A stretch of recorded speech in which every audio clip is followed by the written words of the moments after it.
नमस्कार दोस्तों, स्वागत है आपका एक बार फिर से हमारे इस YouTube चैनल पर। एग्रीकल्चर 4x4 को लाइक, कमेंट, शेयर और सब्सक्राइब कर दीजिए।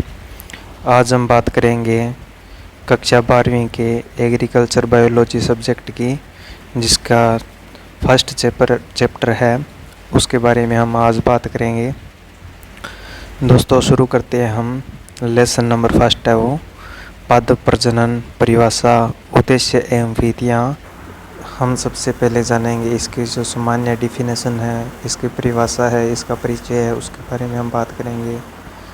परिचय है दोस्तों इसका कि दोस्तों यहाँ से है जो आपको याद करना है कि मेंडल ने 1856 में वंशागति का प्रतिपादन किया।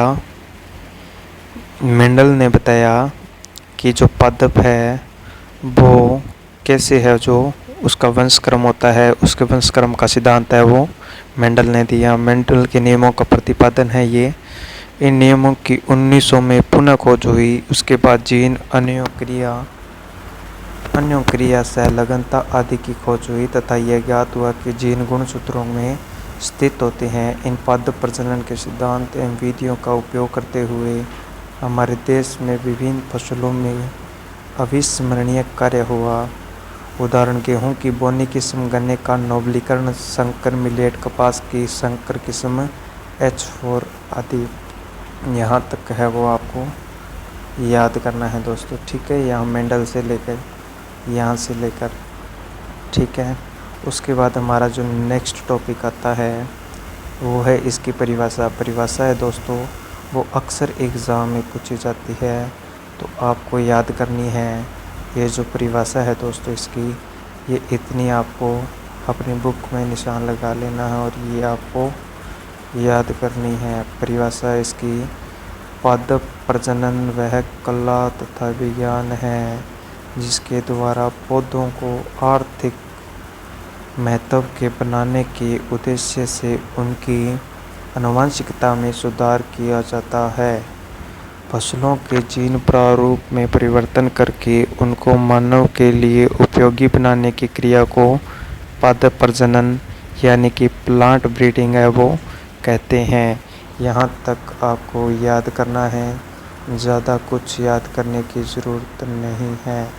यहाँ से लेकर यहाँ तक ये जो पार्ट है वो मोस्ट इम्पोर्टेंट है दोस्तों परीक्षा की दृष्टि से।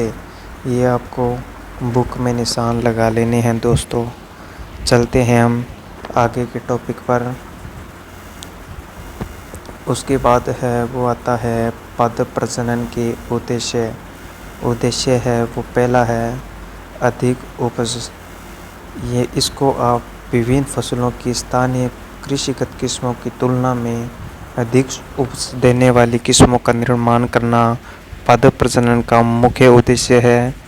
उन्नत किस्मों का बीज बुआई के लिए उपयोग करने मात्र से उपज में 20 से 25% तक बढ़ोतरी संभव है। यानी कि अधिक उपज करना इसका जो फर्स्ट है वो उद्देश्य आता है। ये भी आपका याद करना है दोस्तों।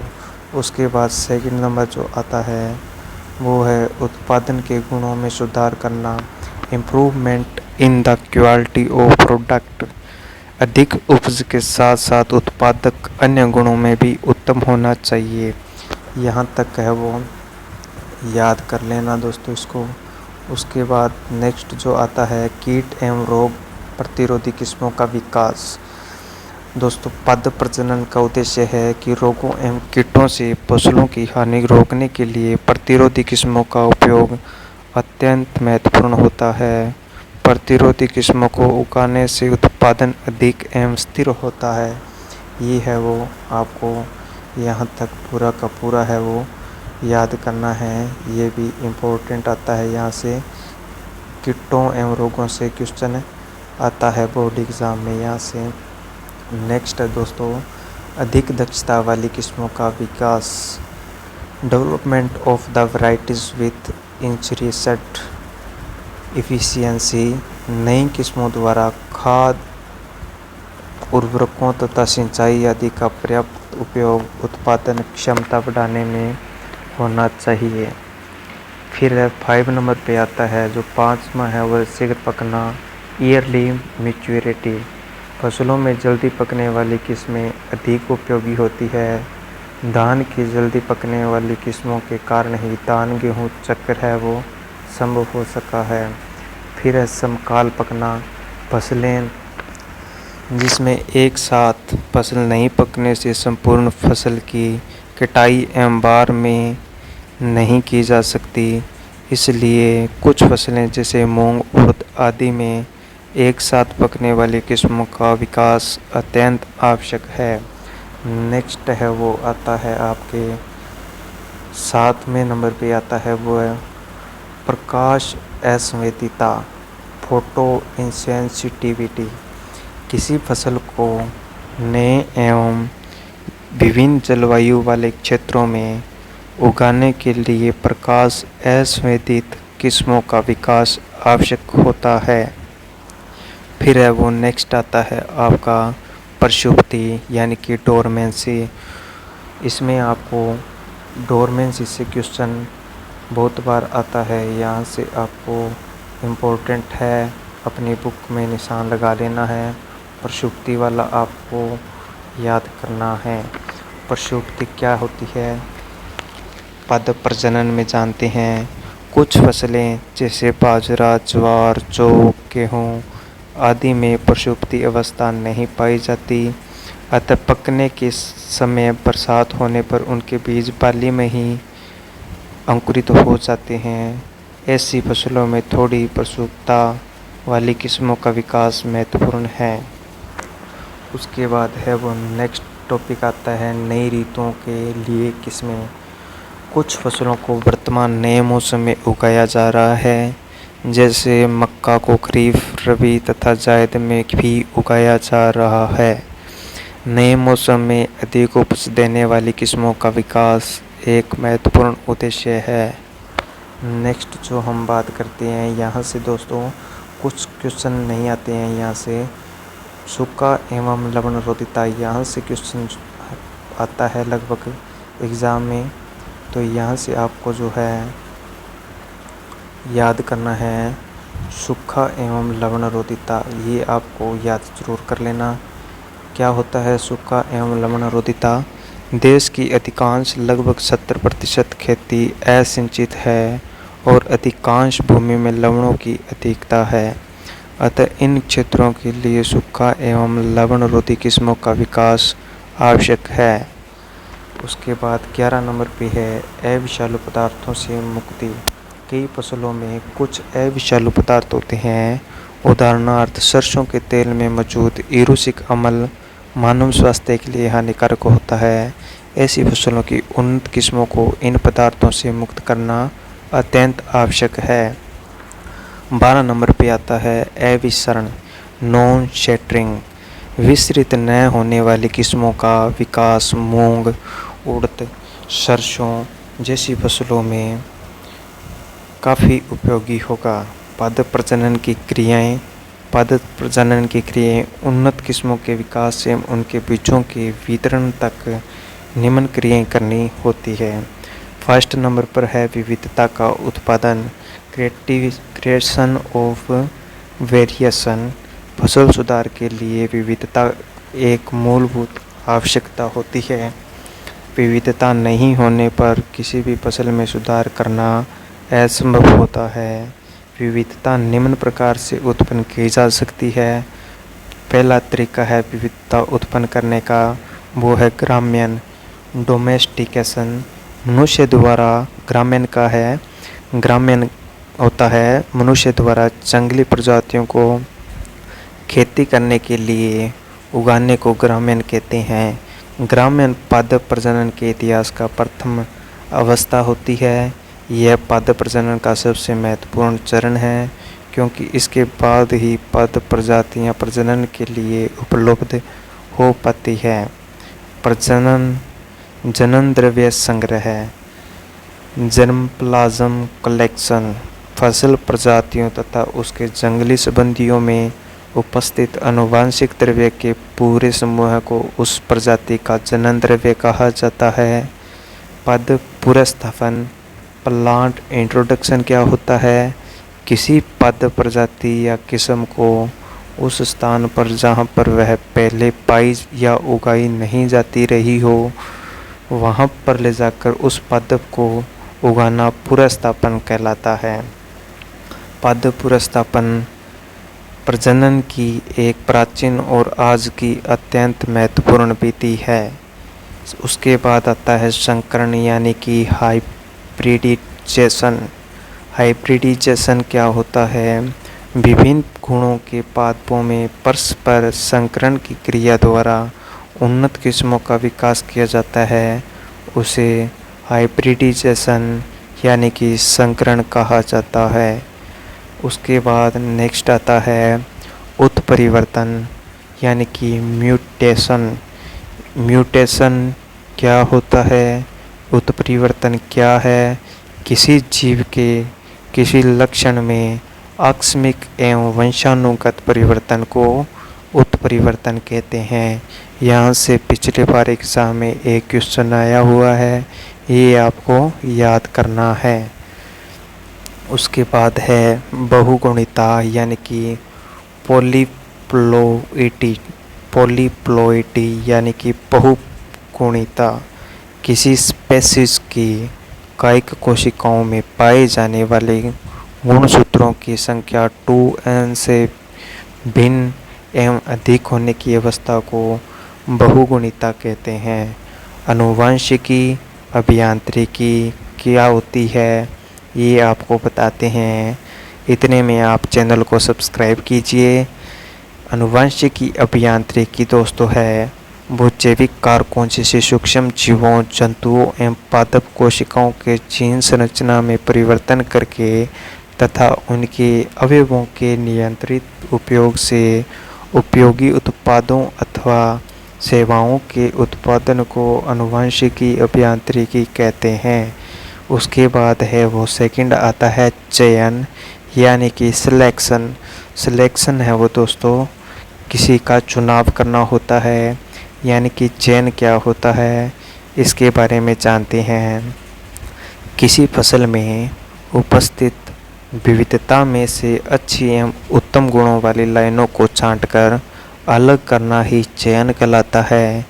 यह पद प्रजनन का अत्यंत महत्वपूर्ण चरण है, यहाँ तक आपको याद करना है। उसके बाद है थर्ड जो आता है टॉपिक है वो है मूल्यांकन इवेल्युएशन यानी कि मूल्यांकन। मूल्यांकन क्या होता है? वर्तमान किस्मों एवं विकसित लाइनों के निष्पादन की तुलना की जाती है। यह तुलना कई स्थानों पर 2 से अधिक वर्षों तक उपज परीक्षणों के माध्यम से की जाती है। उसके बाद 4 नंबर टॉपिक है वो है गुणन यानी कि मल्टीप्लिकेशन। गुणन क्या होता है? विमोचित उन्नत किस्मों के बीजों का गुणन कई चरणों में किया जाता है। फसल सुधार का समाज एवं देश को तभी लाभ मिल सकता है जब नई विकसित किस्म के बीज किसानों तक पहुँचे एवं उनको उगाया जाए। उसके बाद आता है वितरण।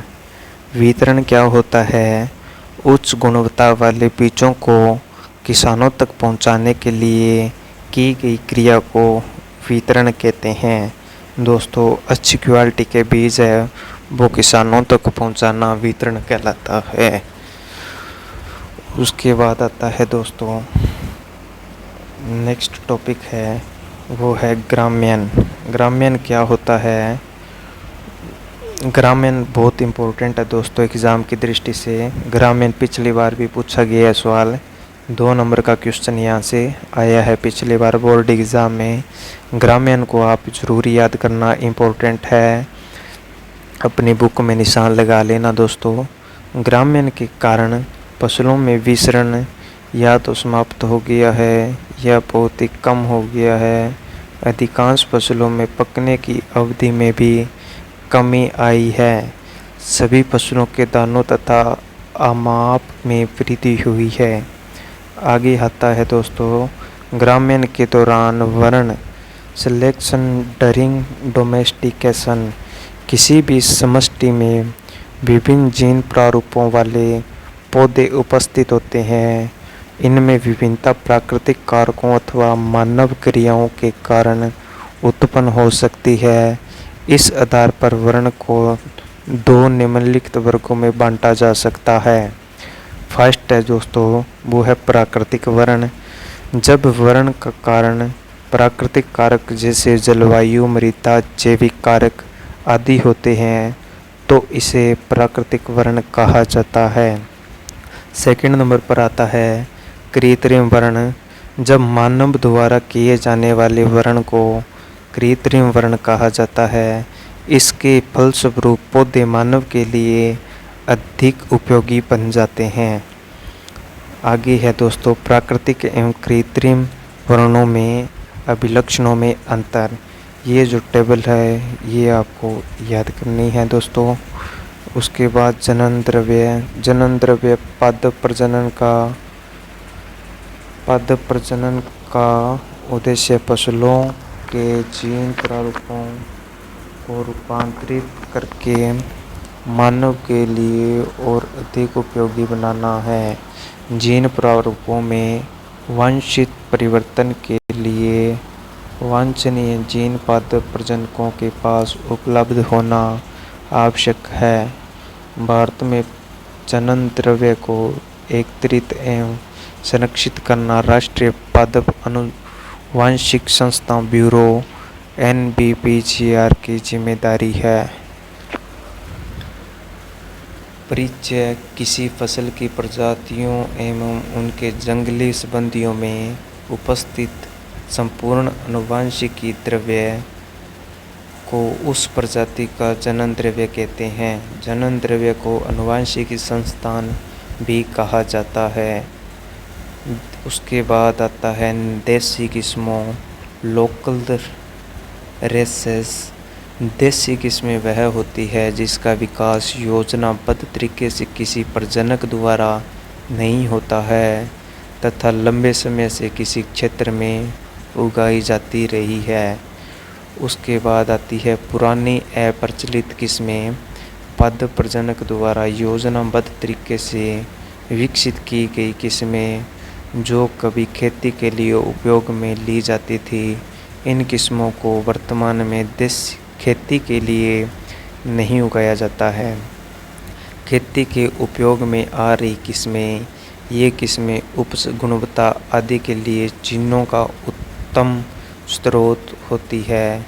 इन किस्मों को किसी नए क्षेत्र में ले जाकर पादप पुनर्स्थापन सीधे खेती के लिए विमोचित किया जा सकता है। प्रजनन लाइनें।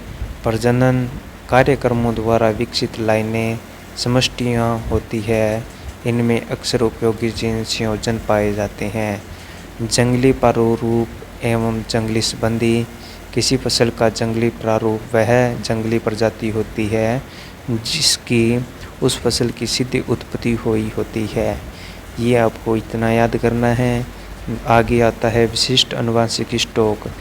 इस समूह में उत्परिवर्तित लाइनें, क्रोमोसोम या विपथन युक्त लाइनें, आनुवांशिक चिन्ह लाइनें आदि शामिल होती है। फिर जनन द्रव्य का वर्गीकरण आता है। जनन द्रव्य को दो भागों में बांटते हैं, कृषि जनन द्रव्य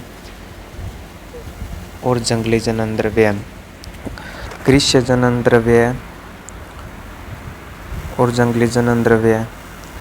कृषि जनन द्रव्य है दोस्तों वो खेतों में उगाई जाने वाली प्रजातियां होती है और जंगली जनन द्रव्य वो जंगल में उगाने वाली जातियां होती है।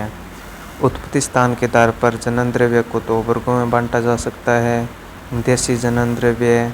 अपने ही देश में उत्पन्न जनन द्रव्य को देसी जनन द्रव्य कहते हैं और विदेशी जनन द्रव्य अन्य देशों में उत्पन्न जनन द्रव्य को विदेशी जनन द्रव्य कहते हैं। फिर आता है जीन कोश। Gene pool.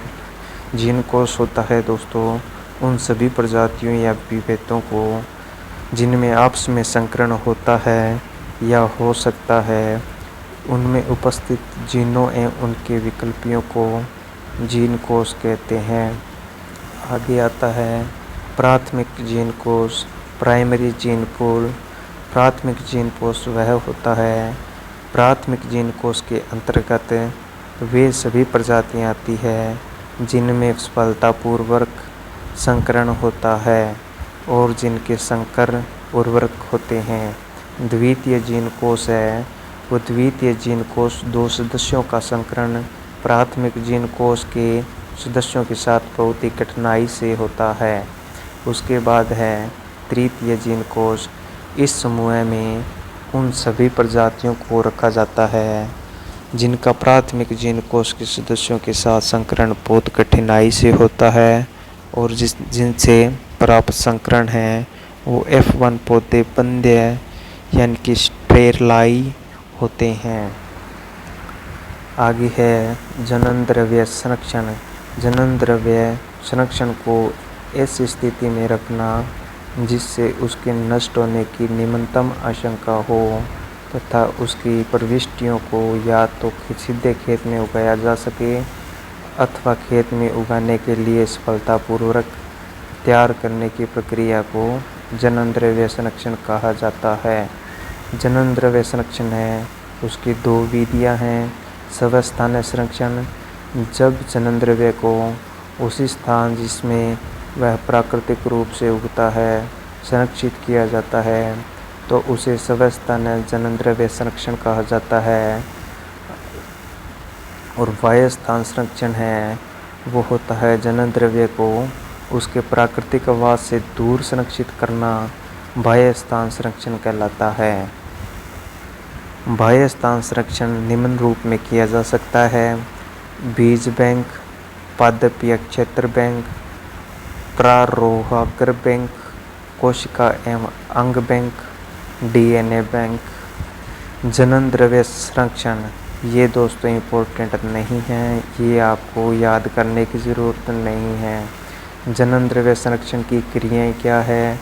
संग्रह, संरक्षण, मूल्यांकन, सूचीबद्धन, गुणन एवं वितरण, उपयोग। जनन द्रव्य संग्रह है जिसमें किसी फसल एवं उससे संबंधित प्रजातियों के विश्व भर में एकत्रित किए गए विभेद हो उसको विश्व संग्रह कहते हैं। भारत में NBPGR में भारतीय राष्ट्रीय gene bank, Indian national gene bank स्थित है। इस जीन बैंक के अंतर्गत जनन द्रव्य को बीज बैंकों, प्रक्षेत्र बैंकों, मंदवृंत कल्चरों एवं निम्न ताप संरक्षणी जाइगोटी भ्रूणों के रूप में संरक्षित किया जाता है। नेक्स्ट है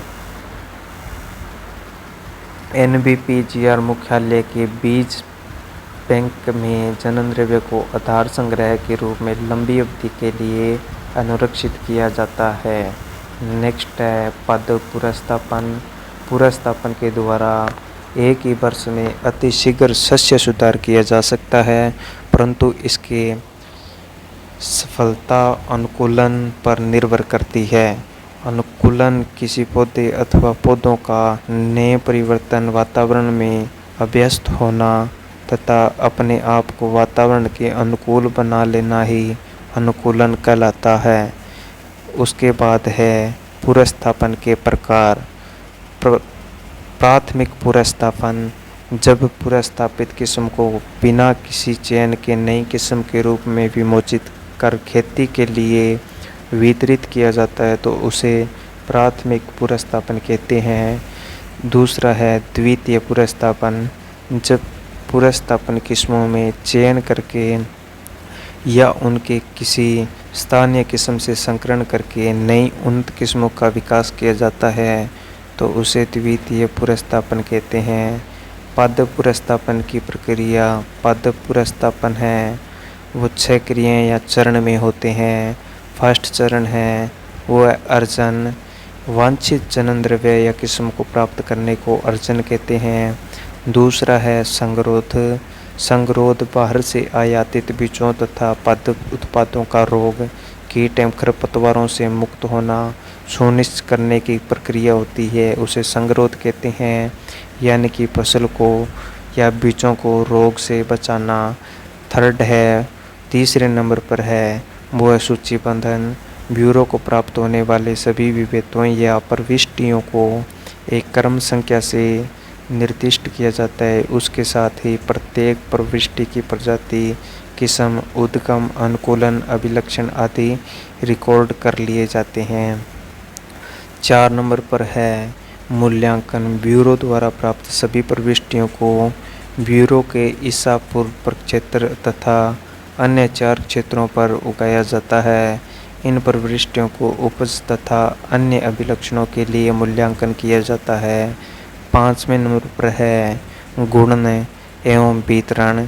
जब परीक्षणों में किसी प्रविष्टि की उपज तथा अन्य अभिलक्षण प्रचलित उन्नत किस्मों की तुलना में अधिक उत्कृष्ट होते हैं तो ऐसी प्रविष्टि को नई किस्म के रूप में विमोचित किया जाता है।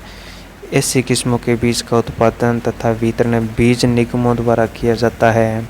उसके बाद टॉपिक आता है पद पुनर्स्थापन के लाभ। इसके द्वारा नई फसलें प्राप्त की जा सकती है।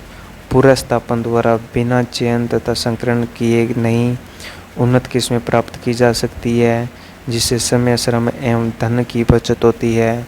फसलों को नए रोग एवं कीट मुक्त क्षेत्रों में पुनर्स्थापित करके उनकी रोगों व कीटों से रक्षा की जा सकती है। वैज्ञानिक शोध के लिए आवश्यक पादप प्रजातियां तैयार की जा सकती है। उसके बाद आता है पादप पुनर्स्थापन के दोष। पुनर्स्थापित विभेदों के साथ खरपतवारों का प्रवेश हो जाता है, जैसे सत्यानाशी, गेहूँसा खरपतवार। पुनर्स्थापित किस्मों के साथ देश में नए रोगों के रोगजनक भी प्रवेश कर जाते हैं, जैसे श्रीलंका से कॉफ़ी कीट आदि। कई पुनर्स्थापित प्रजातियां अनविष्टकारी खरपतवारों के रूप में फैल जाती है, जैसे जलकुंभी। कुछ पुनर्स्थापित प्रजातियों से पारिस्थितिक संतुलन पर खराब हो जाता है, जैसे यूकेलिप्टस से भूमिगत जल भंडारों में कमी। पादप पुनर्स्थापन की उपलब्धियां हैं वो भारत में पादप पुनर्स्थापन द्वारा अनेक फसलें एवं किस्में प्राप्त हुई है। नई फसलें हैं वो जैसे आलू, मक्का, मूंगफली, अरहर, मटर, टमाटर, गन्ना, पपीता इत्यादि। नई किस्में धान की है वो T1, IR 8, IR 28, IR 36। किस्में गेहूँ की रिडले, लरमा, रोहो एवं सोनार 64 इत्यादि। पुनरुत्पादन ये है दोस्तों, हम कल करेंगे। तब तक के लिए धन्यवाद। जय हिंद, जय भारत।